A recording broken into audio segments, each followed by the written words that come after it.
Good evening, everyone. Tonight, I don't want to simply tell you to love yourself, to think positively, or to stop being hard on yourself. Most of us have heard those sentences before.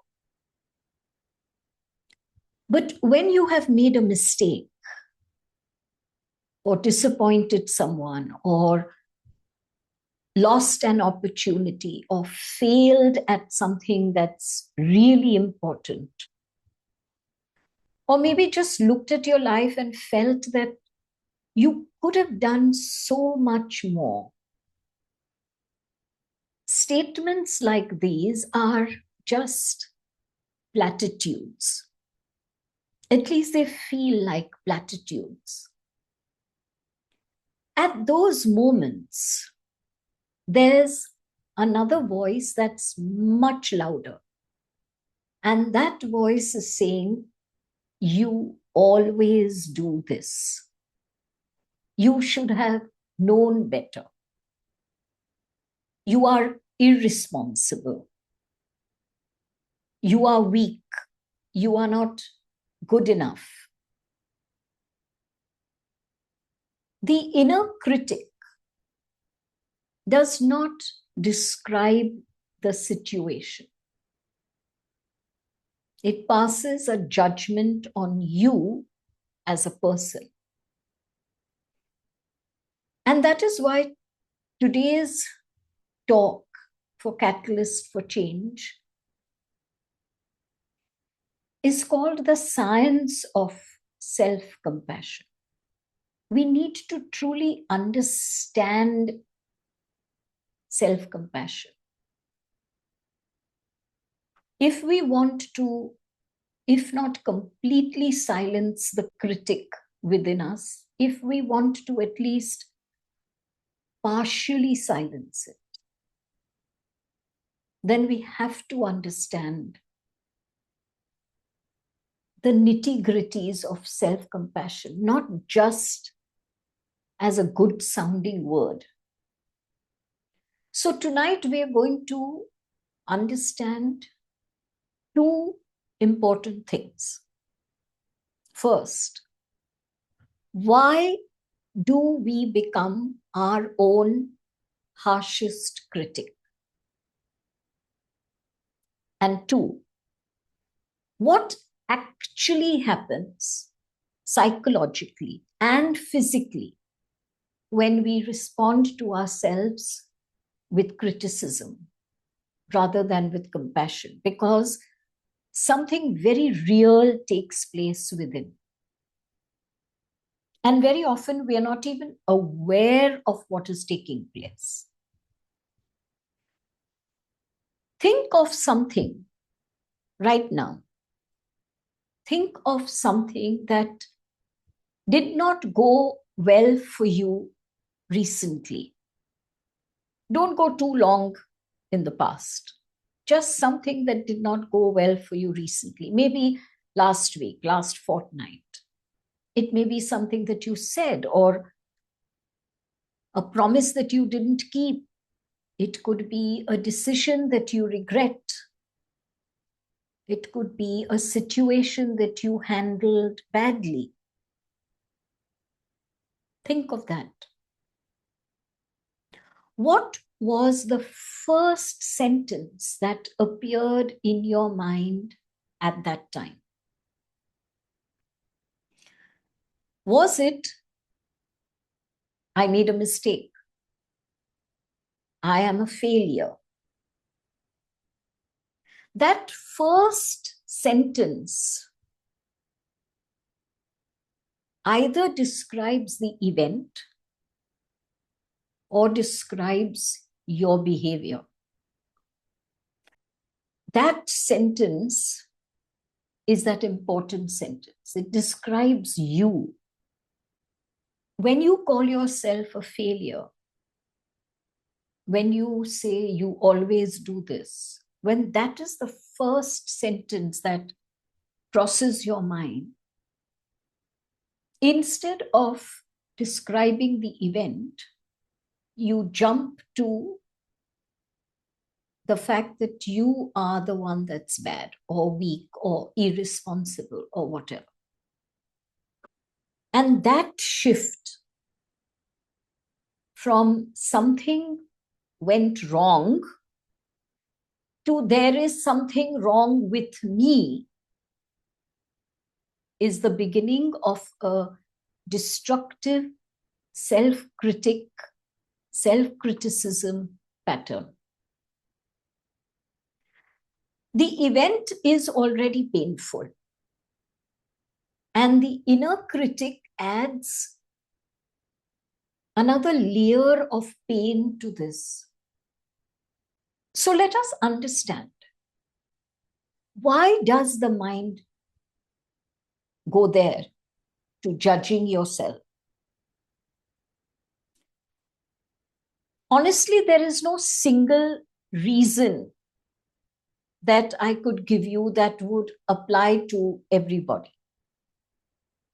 But let's try and look at a few common ones, and you can figure out if one or more of these fit you. The first one is protection. Yeah, I know this sounds very strange, but in fact, this reason is very, very common. Very often, the inner critic tries to protect you from other people's criticism. We learn quite early on in life that mistakes are often met with anger, ridicule, rejection, punishment, comparison. So if as a child you were chided and chastised more often than you were encouraged and praised, the mind develops a protective strategy. If you were compared to others, if approval was either not forthcoming or grudgingly forthcoming, the inner being felt a very deep need to protect itself. And how did it do this? Do remember, we are talking about us when we were very young. When a child's mind has not developed, when logic and analysis and healthy self-analysis, awareness of the external is not something that is available to the child. The mind is not developed. So the child is emotionally reacting to everything that comes its way. So when there is comparison, when there is lack of approval, when there is criticism from the adults, the child's inner being develops a very simple strategy. Find my weakness before somebody else finds it. Let me attack myself before somebody else can attack me.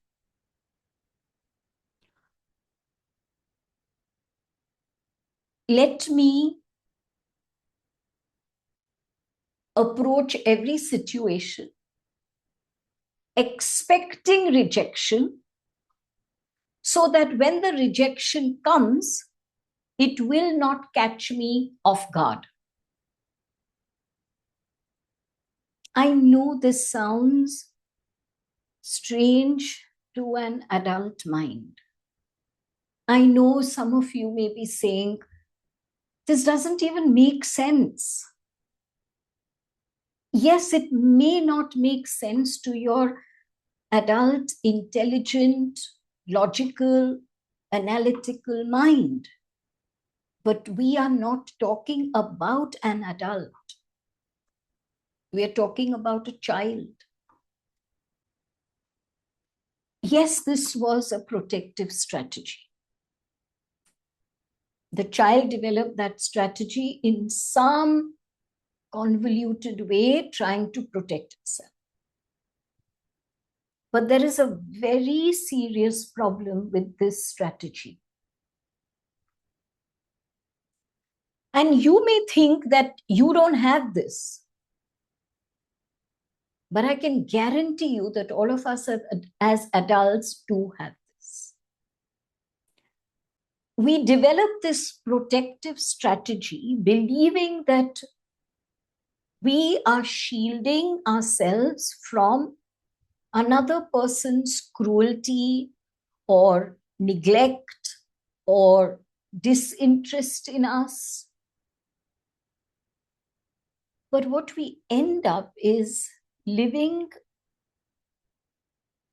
being continuously cruel to ourselves.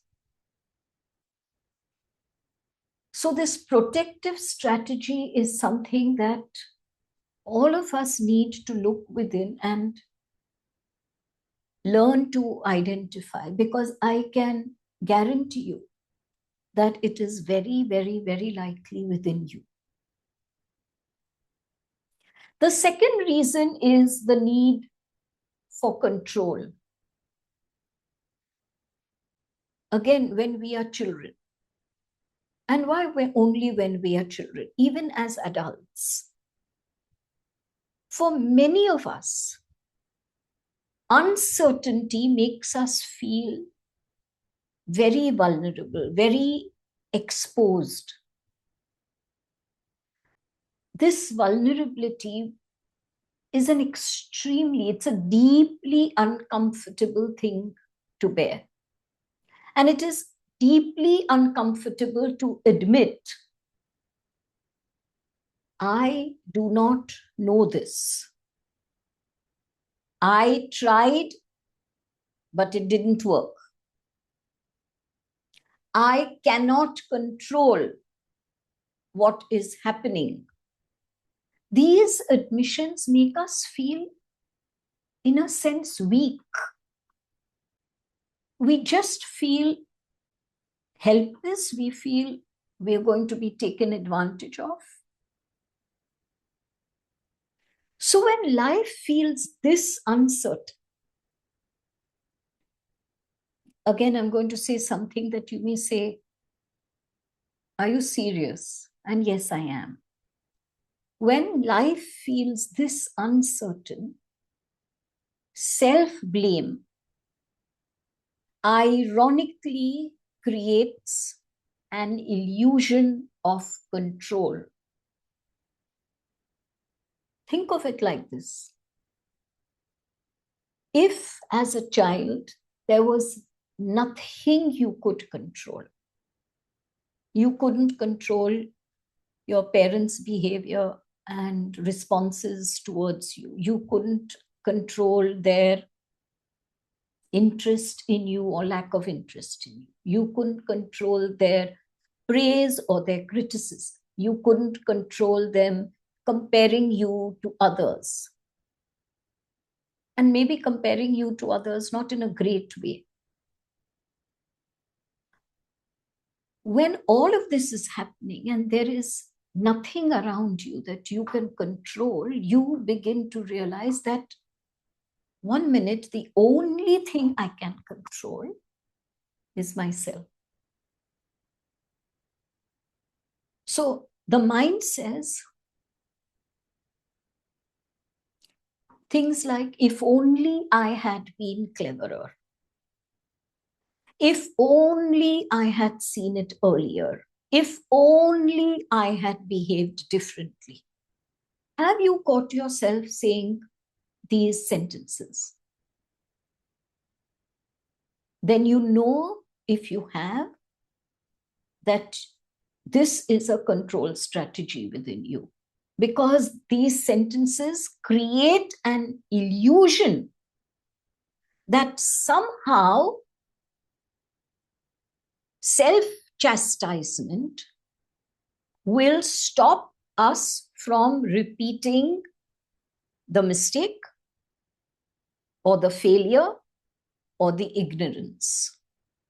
That if we blame ourselves, somehow we shall learn something useful from this experience and maybe get better in future. And I can see the logic in that, actually. Yes, there may be a few times when this could be true, where you tell yourself, if only I had been quicker to realize, or if only I had seen through their behavior, if only I had a better awareness of this skill. So I can see that there are a few times when this could be true. But there are many, many situations in which people take responsibility for things that they have no control over. For example, a client of mine who sat across from me and wept in shame because her husband had been caught doing something dishonest, illegal.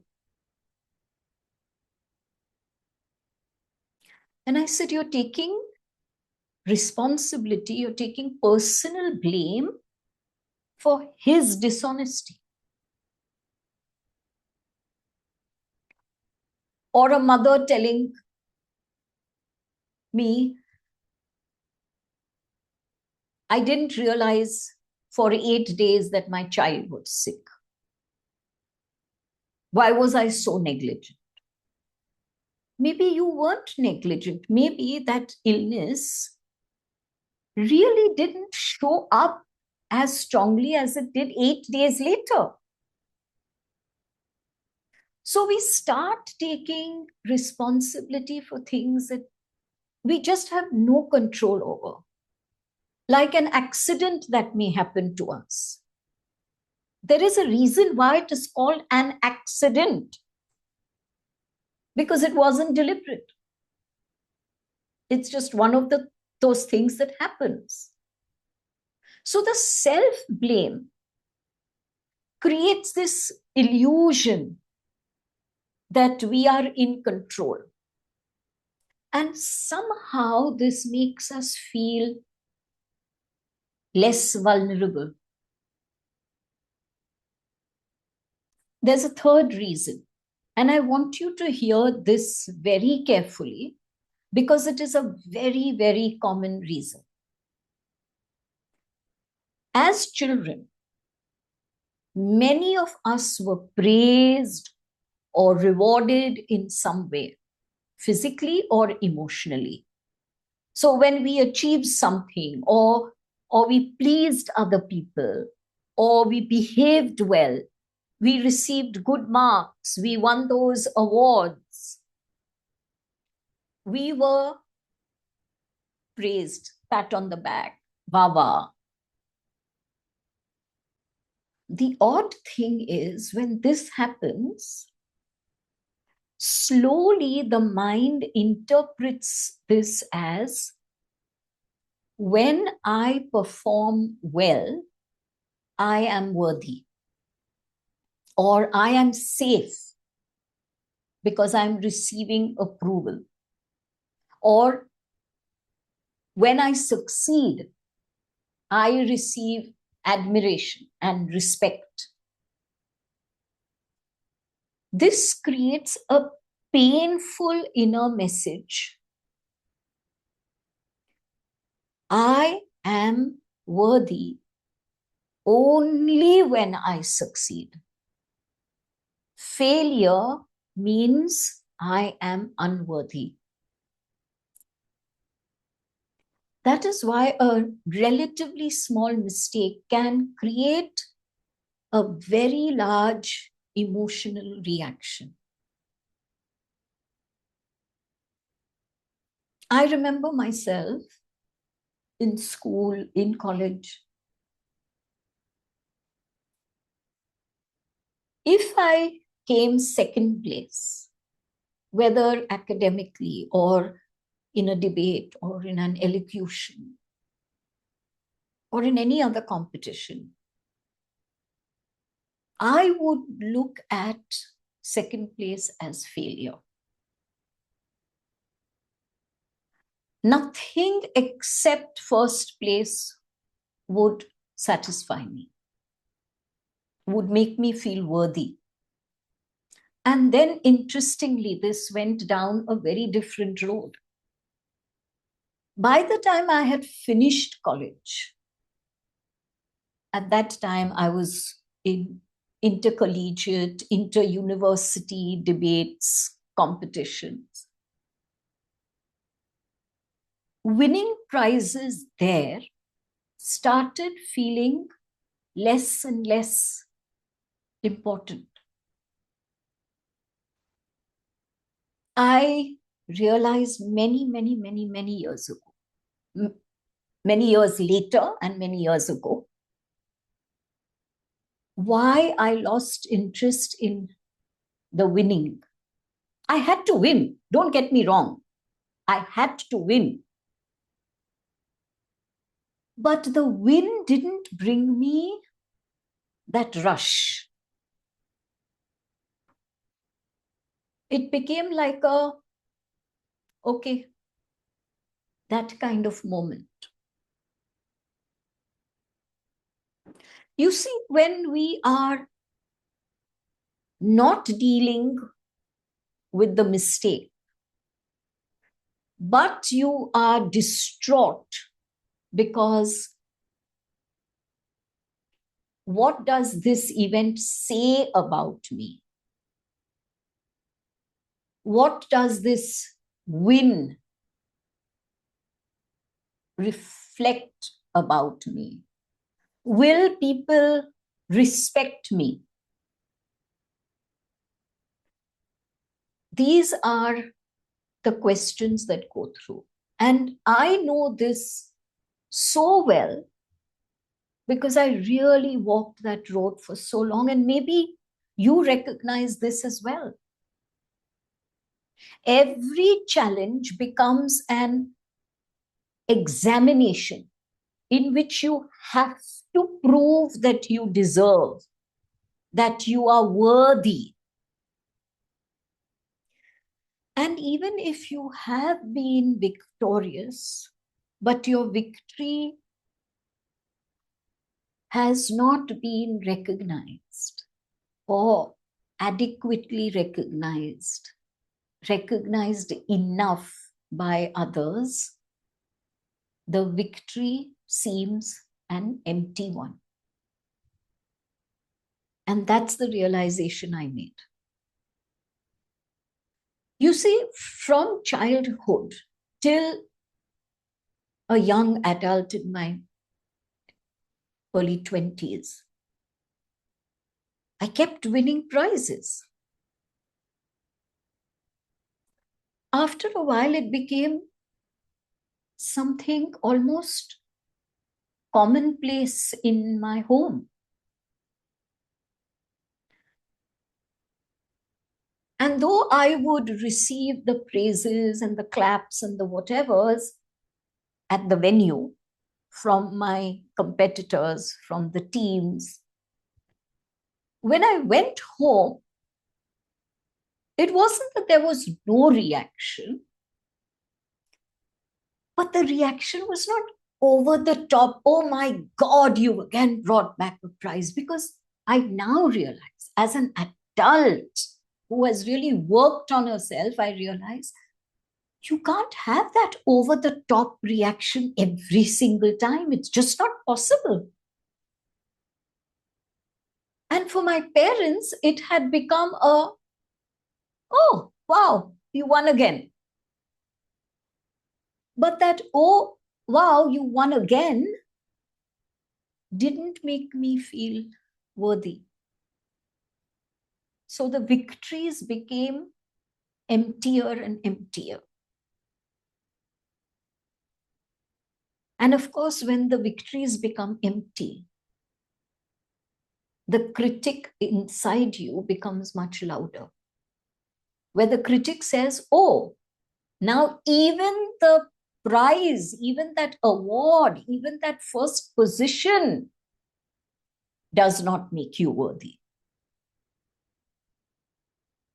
Let us now understand the fourth reason. I am sure that we all know of at least one person in our lives who believes that strict discipline, the key word being strict, results in improvement of children. You know, the ones who say, spare the rod and spoil the child. They may be saying strict, but the subtext is harsh. Harsh discipline. And they truly believe that that is what works, that that will make the child improve. Such people are likely to have a very harsh inner critic themselves who is keeping them on their toes.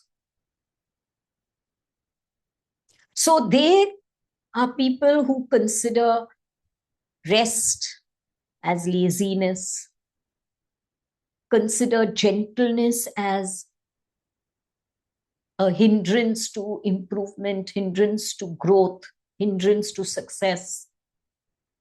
They consider forgiveness as license given to others to repeat the mistakes. When you have such a harsh inner critic yourself, you are almost always bound to be harshly critical of others. And I used to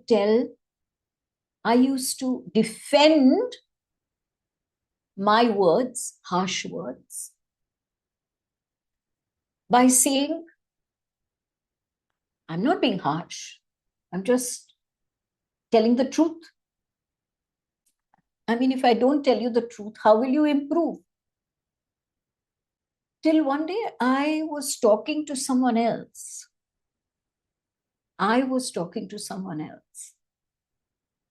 Must have been about 10, 15 years ago, 20 years ago.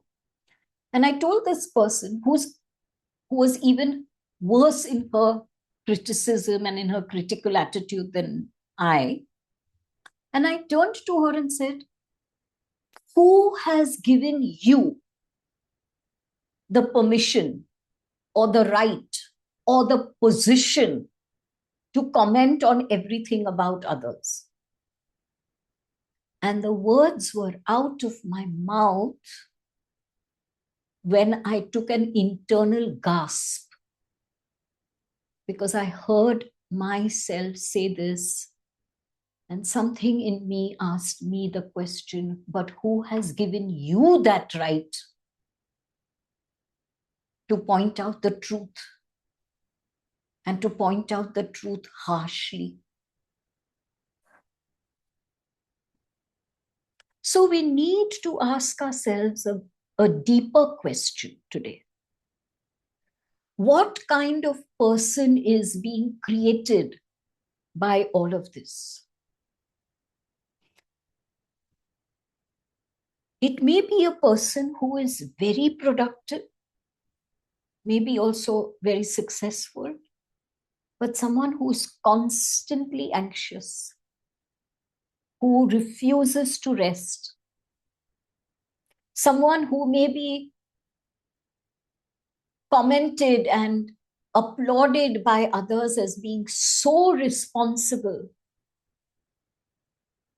but inwardly they may be terrified of making a mistake and disappointing anyone. You know that person who is very helpful, but unable to ask for help when they need it? Of course, I'm talking about myself. There is no inner safety. There is no achievement that feels enough. And I want you to take a moment to silently appraise your critic, because I know the critic exists. Take a moment and go within. Why do you criticize? How do you criticize? What does it make you feel? What are you hiding?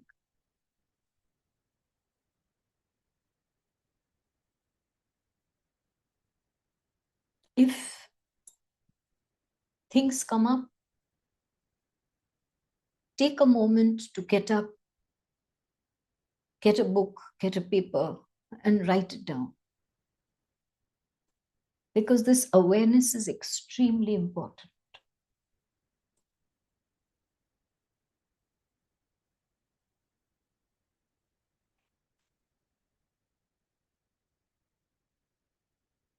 Now that we have understood the harshness of the inner critic, let us understand the science of self-compassion. To understand that, we first need to understand how human beings respond to any kind of threat. When the mind perceives threat, it activates the nervous system that goes into fight or flight, freeze or please. I know I have said this before, but I cannot say it enough, because this must become something you not only hear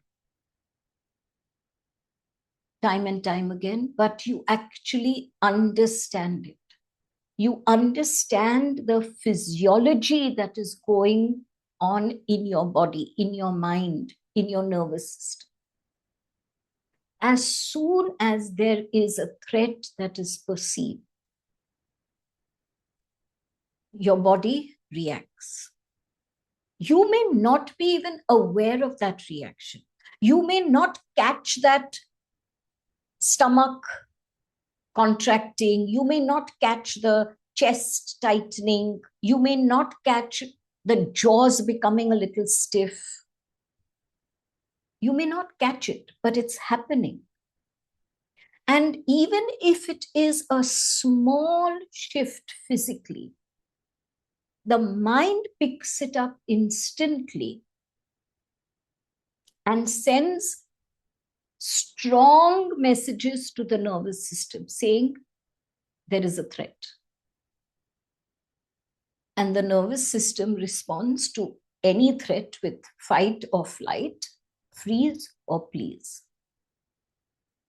This threat mechanism, body, mind, nervous system, is very essential for us when we are facing real danger. It really is very important when we face real danger. But the problem is that threat, or that perceived threat, is not a real danger every time. In fact, more often than not, it is not a real danger. And secondly, the threat does not always come from the outside. Your own thoughts can activate the threat mechanism. Have you considered that? Your own thoughts like you are useless, you will never get anything right. You are completely unlovable. I don't understand anything.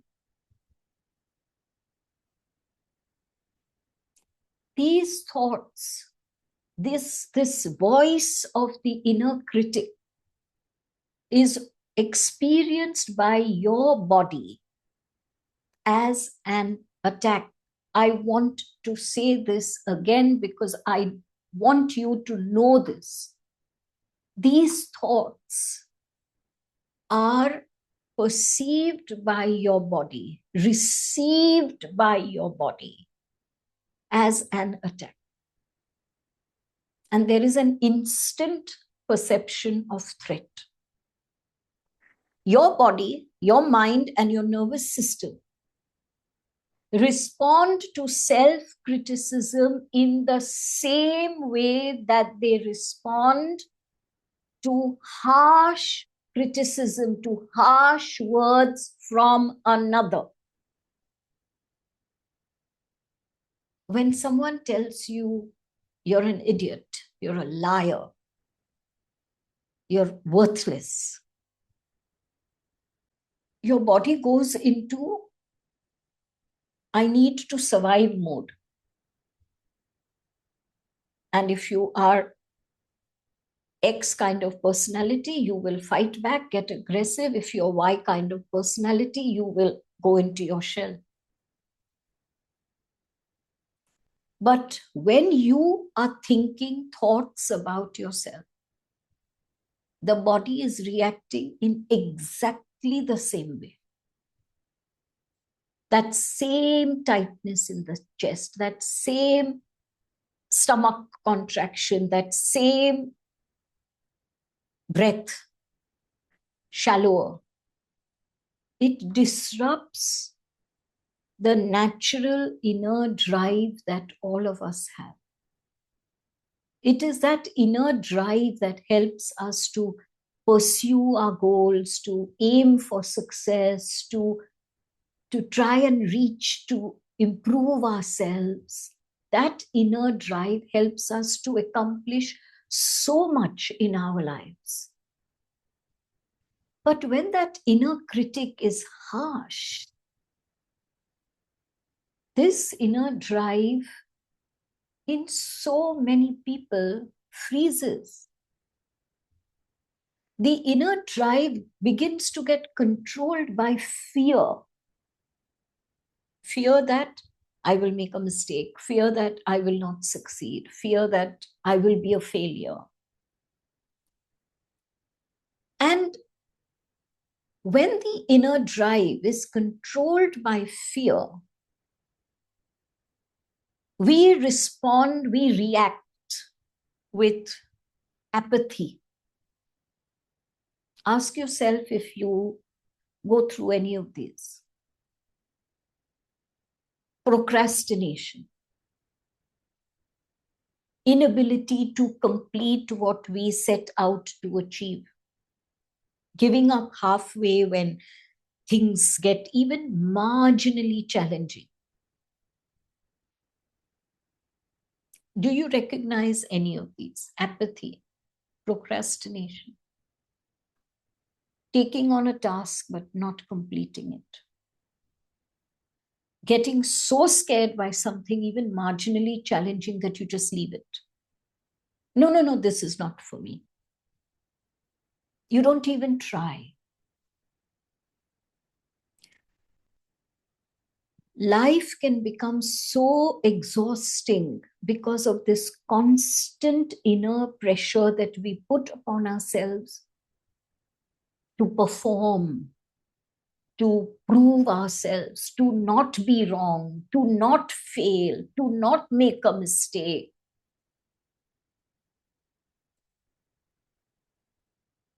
And to ease that inner threat and to somehow still positively facilitate the inner drive, the nervous system needs a lot of care and a lot of soothing If there is someone you know, maybe it is yourself,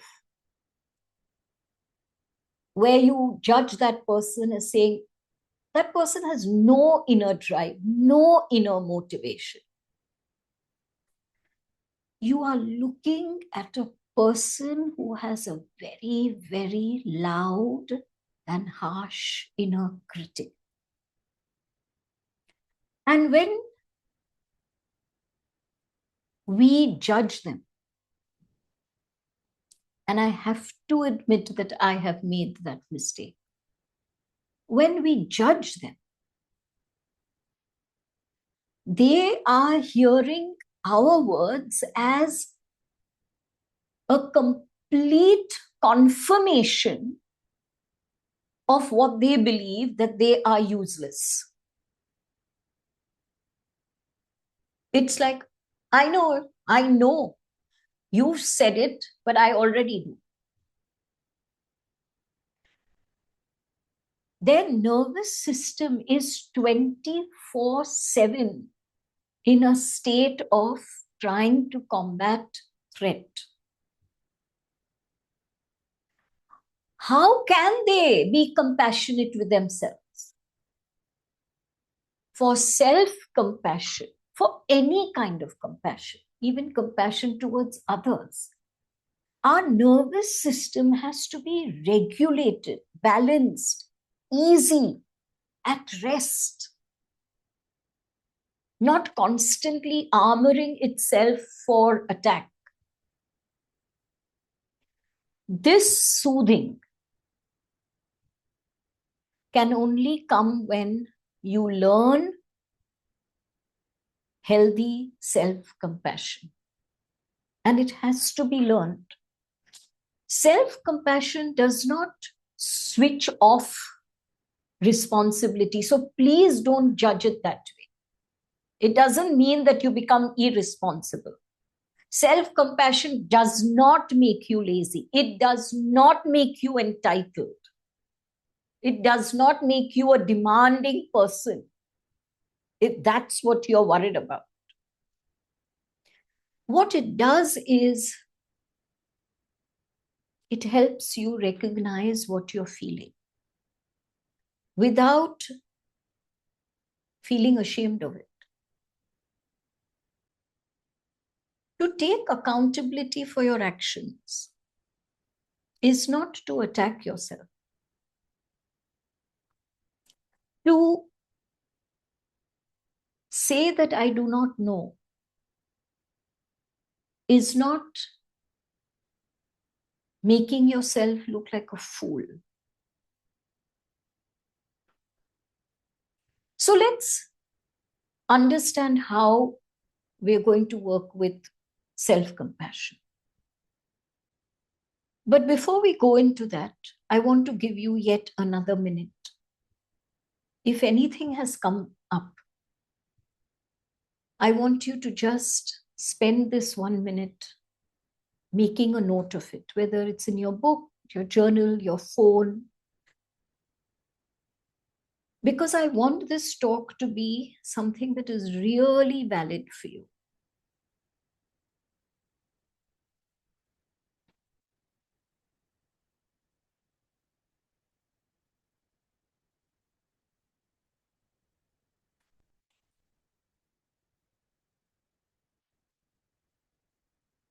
So what does self-compassion do?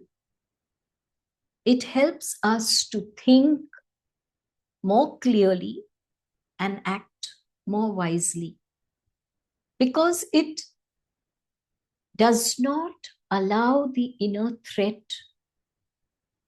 to become active at all.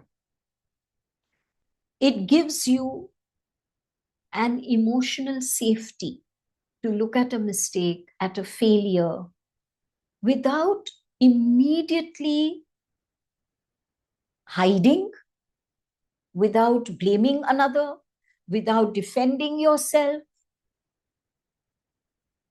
without collapsing into utter shame. Because that's what we do. Instead of taking accountability when we make a mistake, we start justifying it. We blame something else. We blame someone. We blame the circumstances, or we just hide our head in shame. It's about speaking kindly to yourself. It's about honestly looking at a situation and not attacking yourself for a situation. It's about learning to describe a situation rather than judging yourself. That is self-compassion. So let's look at a compassion practice, self-compassion practice. First, very important. When you notice that you are judging yourself very harshly, use these 4 statements. And maybe you want to write them down, so I will say them slowly. First statement. This is what happened. So state the facts. Just write down the facts. This is what happened. That's your first statement. The second statement. This is painful, which means you are acknowledging what you are feeling.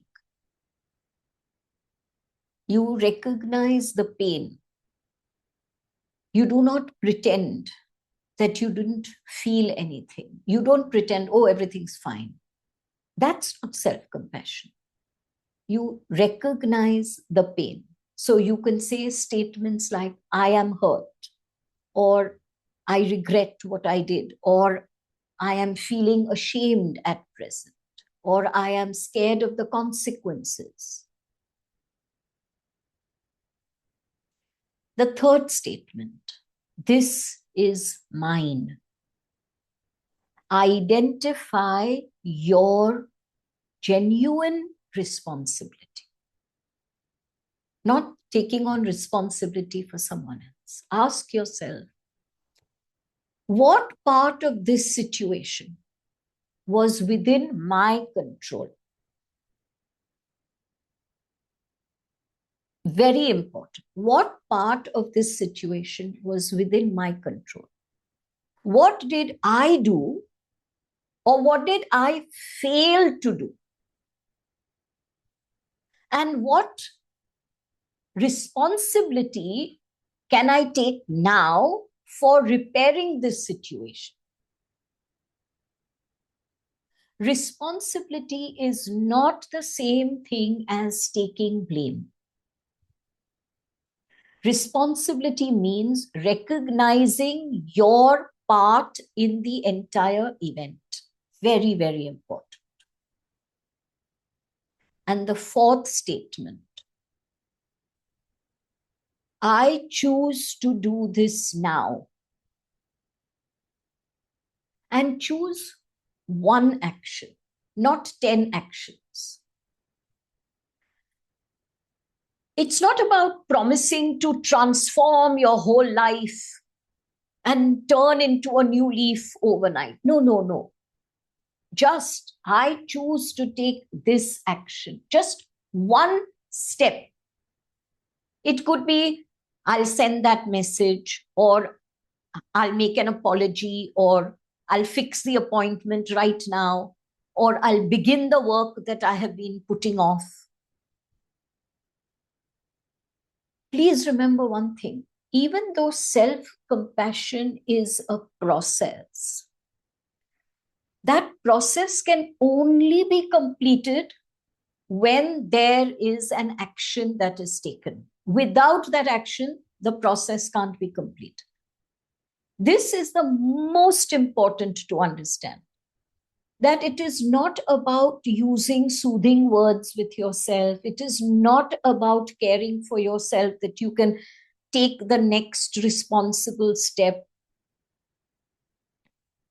You have to do something immediately. And of course, what you do does not come from blame or does not come from fear or doesn't come from shame. It comes from a recognition. This happened. I am feeling this feeling about what happened. This is my share of responsibility. And because I recognize that this is my share of responsibility, I now choose to take this one step. I am. Those sentences that we spoke of in the beginning. I am stupid, I am fat, I am irresponsible, I am weak, I am whatever, incapable of doing this. Every time there is an I am sentence that comes up, I want you to pause. I want you to breathe. And I want you to remind yourself of the self-compassion practice. Describe what happened. So ask yourself, when I say these words or when I think this thought, am I describing what happened or am I condemning who I am? Very important. So you can say, this is what happened. This is painful. This is my responsibility. This is my next honest step. I guarantee you, if you use these consistently, you will have very effectively silenced the inner critic to a very large extent. You are not going to be abandoning responsibility. You are not abandoning the truth. What you are doing, which is so important, is that you stop abandoning yourself. Every time your nervous system reacts with fight, flight, freeze, please, your body is releasing vast quantities of stress hormones. And when it happens once in a while, it doesn't cause you any harm. We have very sturdy, hardy bodies. Touch wood. But when it happens every day, several times a day, there comes a time when the body cannot handle those stress hormones anymore. There is an overload on every system of your body. And you get aches and pains that you cannot find a medical reason for. You get skin eruptions, you get mouth ulcers, you get things like psoriasis, eczema. You get things like irritable bowel syndrome.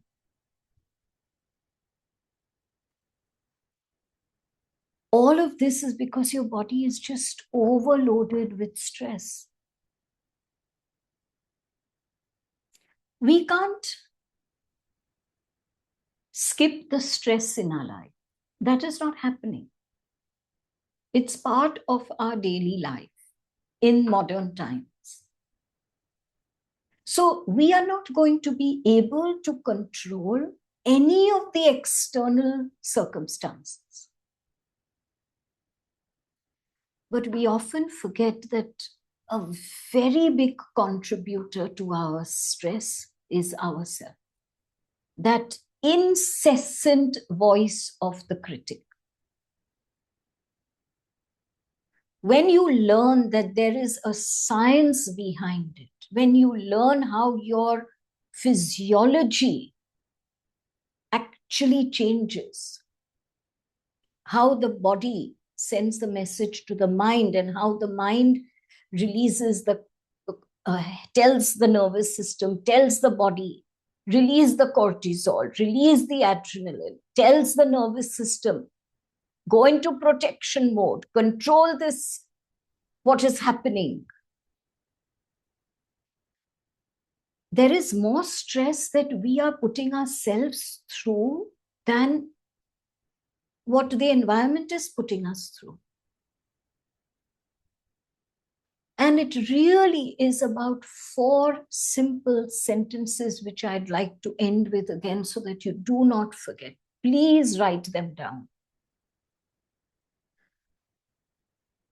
If you find yourself saying or thinking, I am, and if the end of that sentence is something derogatory about you, something self-condemning, stop right there. Stop. Breathe. Make the exhalation longer than the inhalation. It calms the body down.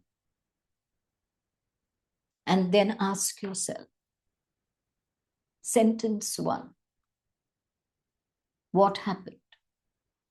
This is what happened. State the cold, hard, bare facts. Do not embellish the facts with your interpretation. She said, he said, I said, they did. Cold, hard facts. No embellishment. Second, what am I feeling? I am feeling this about the situation. The more you hide from the truth of your feelings, the more stressed your nervous system is going to be, because your nervous system is saying, she wants to hide. I have to do everything to ensure that I hide it for her. Very stressful. This is what I am feeling. I am enraged. I am ashamed. This hurt. I'm feeling disrespected. Whatever it is, write down all your feelings. Third, is there any responsibility in this situation that devolves upon me? And if yes, what? Maybe it is, I could have stayed quiet here instead of interrupting, or maybe the use of this word wasn't appropriate. You're not finding fault with yourself. You're looking at the situation objectively, you're observing it, you're saying, yes, I can see that I did contribute in this manner. You're not saying it's your fault, you're not blaming. You're just taking responsibility. You're just accountable for what you did or didn't do. And last, if this part of the responsibility is mine, then how do I go about repairing it? So what do I do right now? And of course, do it. Don't just say, send that message, and then the message is never sent. Send the message. Maybe the message will not be acknowledged. Maybe the message will be acknowledged with anger. Who cares? You are doing what you are doing to complete the self-compassion practice. You are doing all this for yourself. You are not doing it for someone else. You don't care what their reaction is. You're not doing it for their reaction. You're doing it for you, because self-compassion completes itself only when the action is completed. So stay with this for the week and try to do this every day if you can. God bless. Big hug.